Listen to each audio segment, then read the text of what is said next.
Most of you probably know me as a singer-songwriter, YouTuber, but I'm also a recording engineer. Every song you've heard by Royish Good Looks isn't just performed by me, it's also recorded and mixed by me in my own studio. You might think I always wanted to be a rock star or be a YouTuber, but what I really wanted to be was a record producer. I love the art of recording just as much as I love music in general. So today we're going to talk about how I got my start in recording.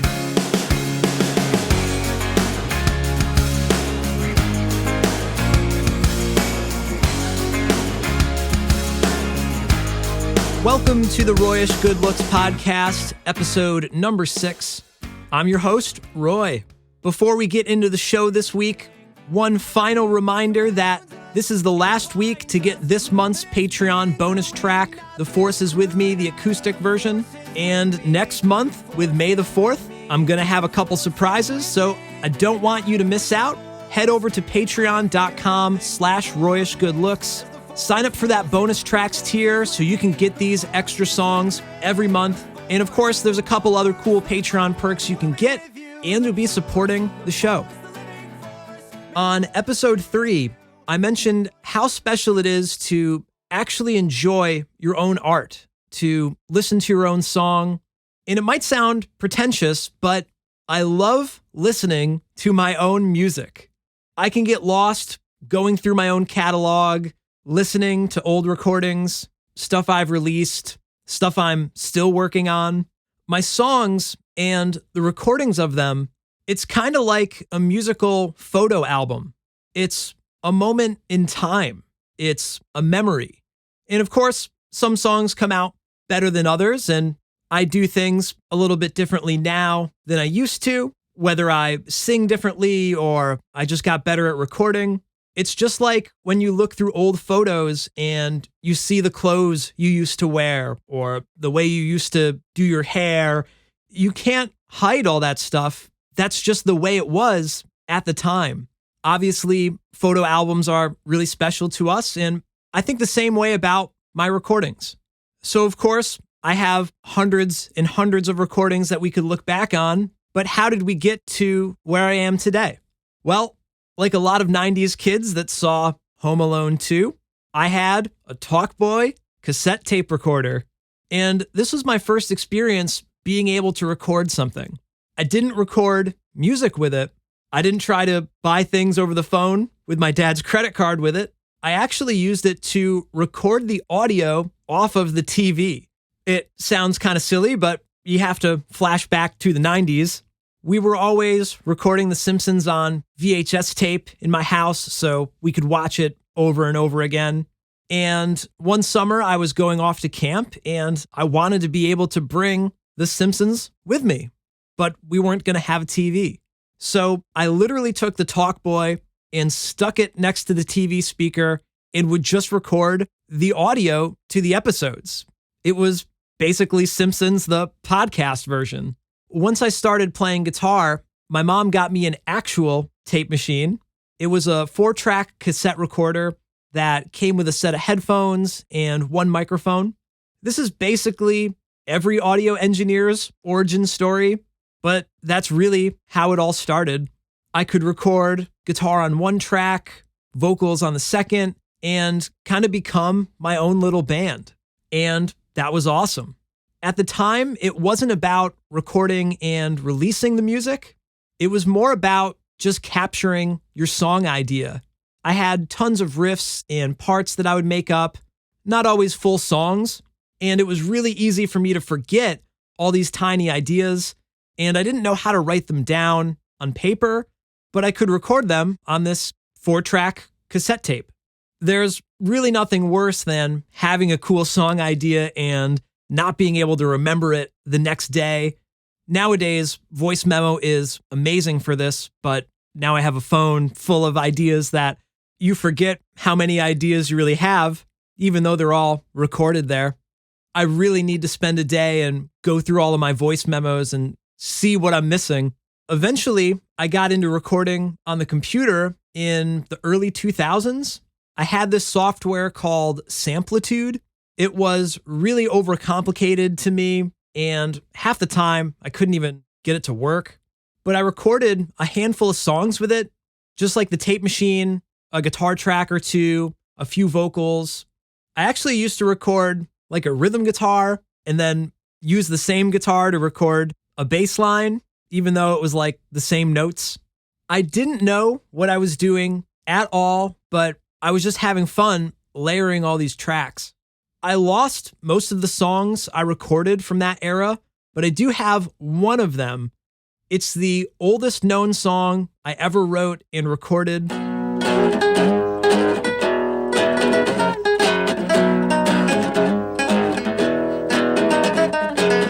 Maybe we'll talk about it on another episode. It would definitely be a fun story, but it's going to be pretty embarrassing for me. So we'll have to see about that. Around the same time, I also used a bunch of MIDI editors. Fruity Loops was my favorite. I guess that's FL Studio now, but at the time it was just Fruity Loops. I used to make covers of popular songs with MIDI and built-in software instruments. I had a cover of Walking on the Moon by The Police. I wish I still had that. I still have one of those MIDI covers. It was one of my brother's band songs. They had this awesome pop punk ballad, and I made it sound really corny with MIDI.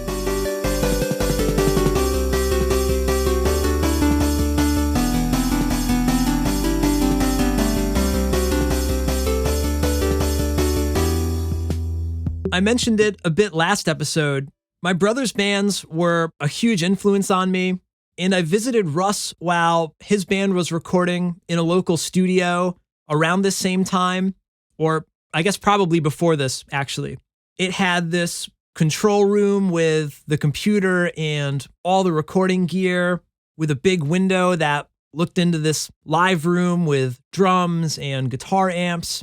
It wasn't really a super fancy studio, but it was so cool. I had never seen anything like it. And then they played the rough recordings of the album they were working on, and I was blown away. It sounded amazing.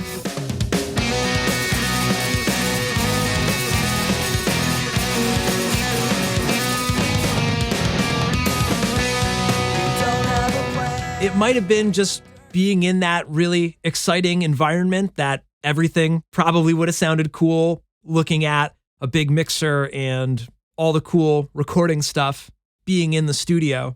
But that's probably the moment where I decided that I wanted to be a recording engineer and not just a musician.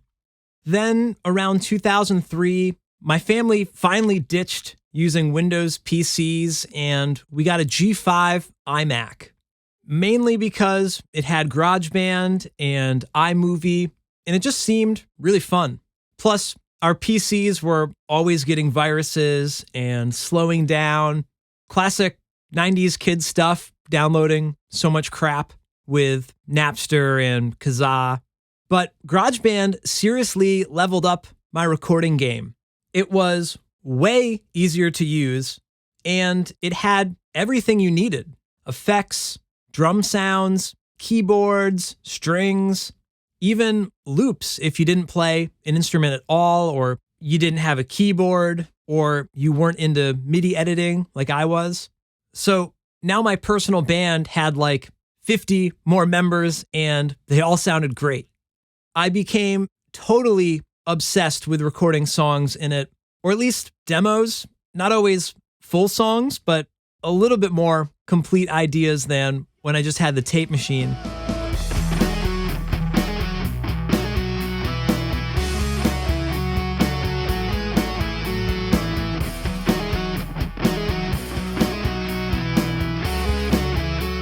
I would come home from school, never do my homework, and jump right into GarageBand and just jam. Once I had a riff, I'd add drums, add another guitar part, or write vocals.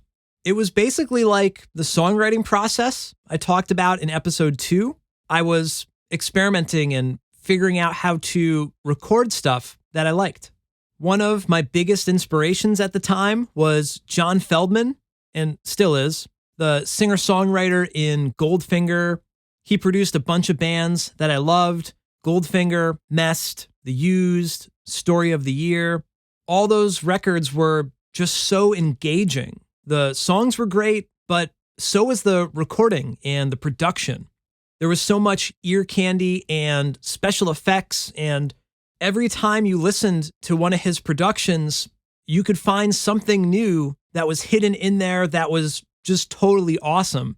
And I love that. That's exactly what I wanted to do with my songs. I have pretty much every recording from that era on.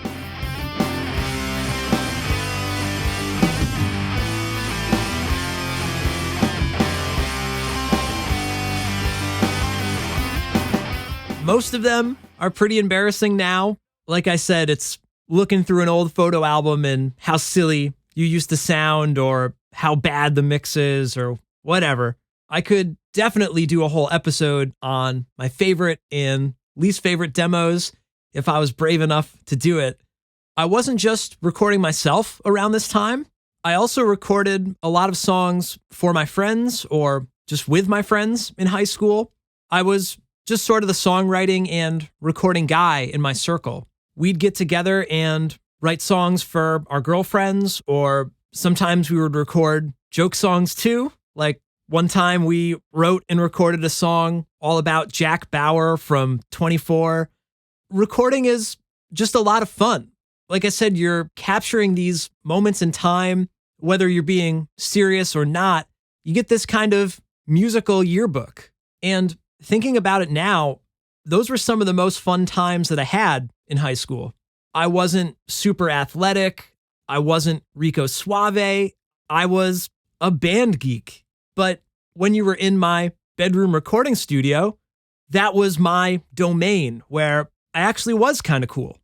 So in my senior year of high school, 2007, I recorded an entire album with my brother Russ. And when I say album, I really mean album. It was 15 songs.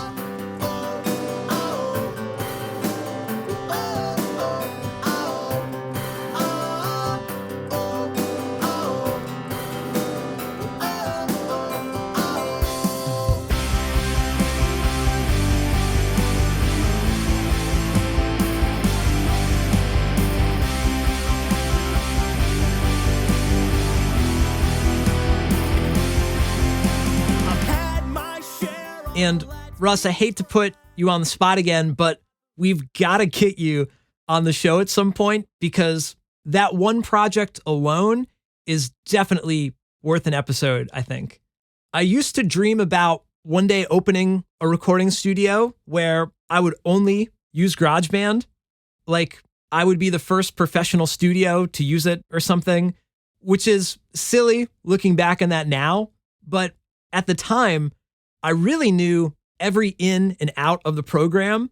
I got as much as I could out of it, layering tons of tracks, adding effects, and making everything sound as awesome as I could, whether it was editing or mixing. We used to say the song is radio ready, that it could fly as a professional production, even if it was made in my bedroom.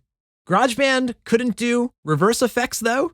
So I would export the cymbals or snare drums and reverse the sound in Audacity and then re-import it to GarageBand. And I'm really proud of that in retrospect. That's basically what they would do in the Beatles era. They didn't always have the technology that they wanted to work with. They always wanted more tracks or more control over the sounds, but they still found ways to create really amazing stuff, even with all the limitations that they had. Like Sgt. Pepper's was recorded on a 4-track tape machine, basically what I had starting out, but they recorded one of the most grandiose productions ever, only using 4 tracks at a time. This is by far the most fascinating and romantic thing about recording. It really is an art form. There's of course, a lot of science in theory to it as well, but where there is a will, there's a way. And, even if you don't know what you're doing, or even if you don't have the best stuff to work with, oftentimes the coolest things are made out of these less than ideal circumstances when you're just forced to be creative. And on that note, if you want to get into recording, you really don't need a ton of gear to do it and still get really awesome results. I guarantee you can still have a lot of fun and make great recordings just using the built-in mic on your computer or even your phone, and just using whatever effects or instruments are built in to your software. The key is just trying it out and getting used to a workflow. I know it might be awkward to record on a phone, but you can totally do it. And if you do it 1 or 2 or 3 times, you'll figure out how to make it work, and eventually you can upgrade when you figure out all the ins and outs and you realize what you need more of. And that's exactly what I did. I used GarageBand all the way up until 2008 when I got Logic 8, which was the pro version of GarageBand at the time. It was a huge box with like a dozen DVDs to install all of the effects and sound libraries. It was just as fun and intuitive as GarageBand, but it had so much more possibility and flexibility with what you could do with it. And at this point, I actually think my recordings got a little worse. There is a lot to learn about in recording, whether it's EQ or compression or training your ear. It's no different than learning an entire instrument. And really, it's more like being a conductor. You have to know every instrument to be able to record and edit and mix them all together. That didn't stop me, obviously. It was still really fun to experiment and mess around, but I didn't really know how to use EQ or compression or all that kind of stuff. And of course, I went to college for recording so I could learn how to actually do it instead of making it up.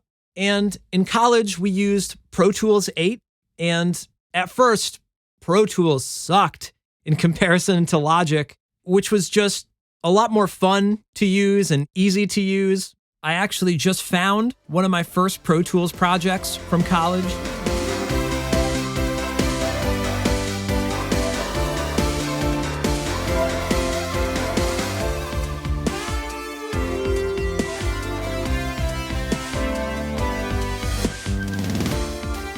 So I mainly used Logic at home, but I started to learn Pro Tools more and more, and I became kind of bilingual between both. It's kind of cool to know more than one recording software. They're really all basically the same thing. They just look different, and it doesn't matter what you have. You can definitely make pro recordings in Logic or Cubase or FL Studio, whatever you have. So to graduate, I had to do an internship, and this is around early 2012. I was really lucky to land an internship with an insanely talented engineer, Mike Kalasian, and holy cow, we would not be talking today if it wasn't for Mike. College and messing around in GarageBand and Logic, it gave me a good foundation, but he really taught me how to do it like a pro. I can't stress how important it is to find a good mentor, just like having a good music teacher. Whatever it is you like to do, watching a pro do it and being able to bug them with stupid questions, that is invaluable. Everyone needs to be an intern. I'm happy to say, I think I only had to grab coffee once during my internship. It wasn't like the cliche mopping the floors and washing cars sort of thing. Most of it was boots on the ground, setting up microphones, working with bands, editing and mixing and mastering. We did a little bit of everything. And I kind of wish I could go back. I probably have more questions to ask now than I did then. So after that internship, I dove in head first. I started freelancing and recording local bands full time after college. I was working out of the same studio I interned in, just like that small studio I saw my brother working in, I now had pretty much the same exact thing. I've never thought about how full circle that story is until I started outlining this episode. It was really a dream come true. And since then, I've had a bunch of different recording studios. I've built my own studio and become kind of obsessed with acoustics. I'm that guy that claps his hands when he walks into a room. I'm in kind of a whole new era of audio and recording exploration. I hate to be a broken record on this show, but I just love learning and geeking out over music and production. And now I don't only record music, I've started podcasting, and it's similar, but it has its own set of challenges that are totally different than making a rock song. So, as always, there is so much more to dive into. I would love to follow up on the more interesting stories. So leave a comment and let me know what your favorite moments were or any burning questions you might have. I'm having a lot of fun coming up with topics and outlining episodes, trying to retell this story, but I also want the show to be helpful and inspiring to you and everyone listening. So if you're on YouTube, drop a comment. If you're over on Apple Podcasts, leave a review. I really want to hear from you. All right. If you're enjoying the podcast and you want to show your support, sign up for my Patreon, patreon.com/RoyishGoodLooks. You'll get all sorts of awesome perks like song downloads, Q&A threads, bonus tracks every month. I'll even check out your YouTube channel or your music, whatever you make, and give you my feedback. And you can also get your name as a producer credit on the podcast and new YouTube videos. If that sounds cool to you, join the Patreon. If not, follow me on Facebook, Twitter, Instagram, even TikTok at Royish Good Looks. You can join our private Facebook group called Royish Good Looks. And even just leaving a comment or a like or just sharing the show with your friends. I want to make this thing as big as possible, but of course I need your help to do that. Either way, thank you for listening, and I'll talk to you on the next episode. Take care.